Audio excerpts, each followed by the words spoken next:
सभापती महोदय,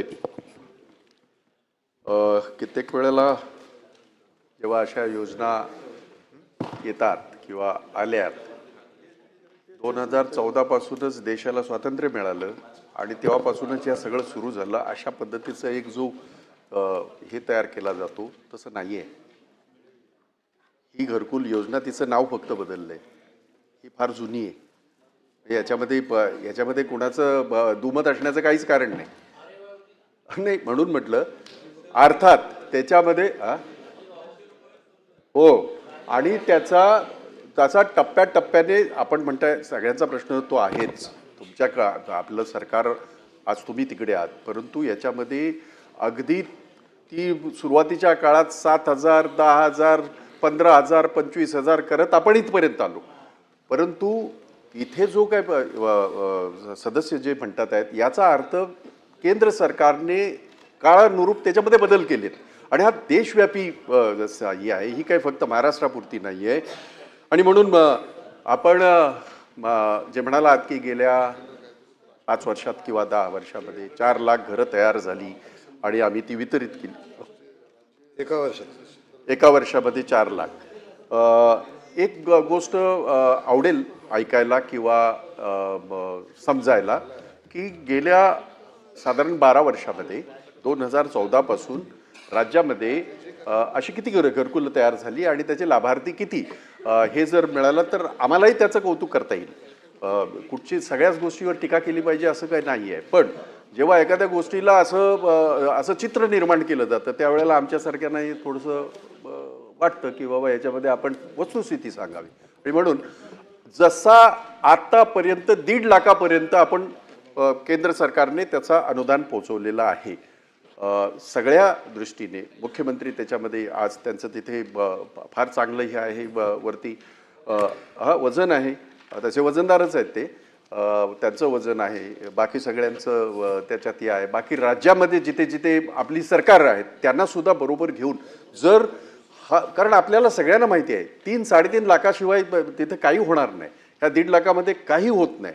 आणि म्हणून ती रक्कम वाढावी. एका गोष्टीचं मी हे करेन, स्वागत करेन, कौतुक सुद्धा करेन तुमचं, की राज्य शासनाने 50,000 रुपये या घरकुलासाठी राज्य शासनाचा भाग म्हणून जो दिलेला आहे त्याचा आम्ही अगदी मनापासून स्वागत करू. आणि म्हणून देशव्यापी योजना, देशाच्या इतर राज्यांबरोबर कोऑर्डिनेशन करून हे 1.5 लाखाचं जे हे आहे ते 3-3.5 लाख करण्यासाठी आपण प्रयत्न करणार का? आणि तो पहिला प्रश्न विचारला तर एकंदरीत ह्या 12 वर्षामध्ये किती घरं झाली ती? निश्चितपणे सभापती महोदय, आदरणीय बाईंनी जो प्रश्न या ठिकाणी विचारलेला आहे त्या संदर्भात पहिलं तर त्यांनी सांगितलं की योजना सातत्यानं चालू आहे. हो, सातत्यानं चालू आहे. आपण त्याबद्दल कुणाचं ऑब्जेक्शन नाही. नाव काय होतं काय नव्हतं याही विषयावर चर्चा करण्याची आवश्यकता नाही. लोकांना घरं मिळतं का नाही या विषयावर चर्चा होणं अपेक्षित आहे.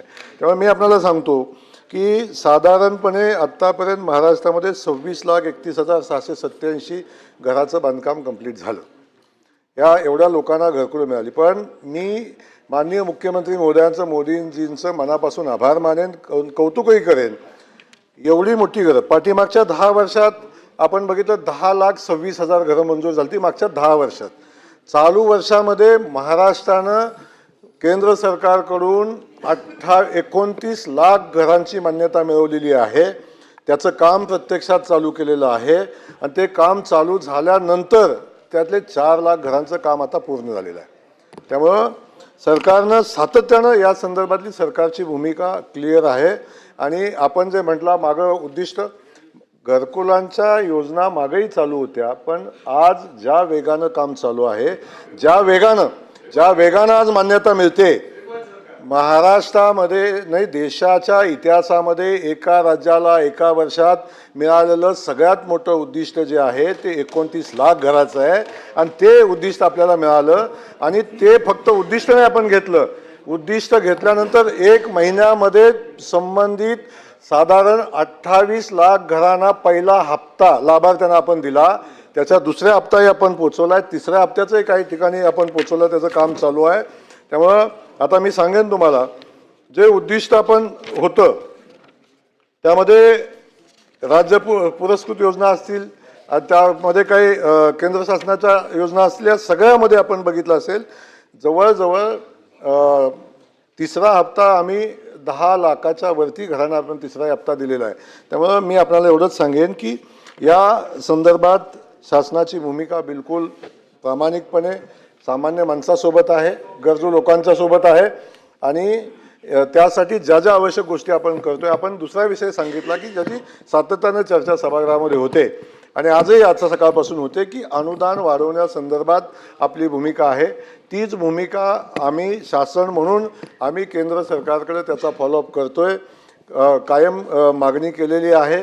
केंद्र सरकारच्या विचाराधीन आहे, अनुदान वाढवण्यासंदर्भातलं विचाराधीन आहे.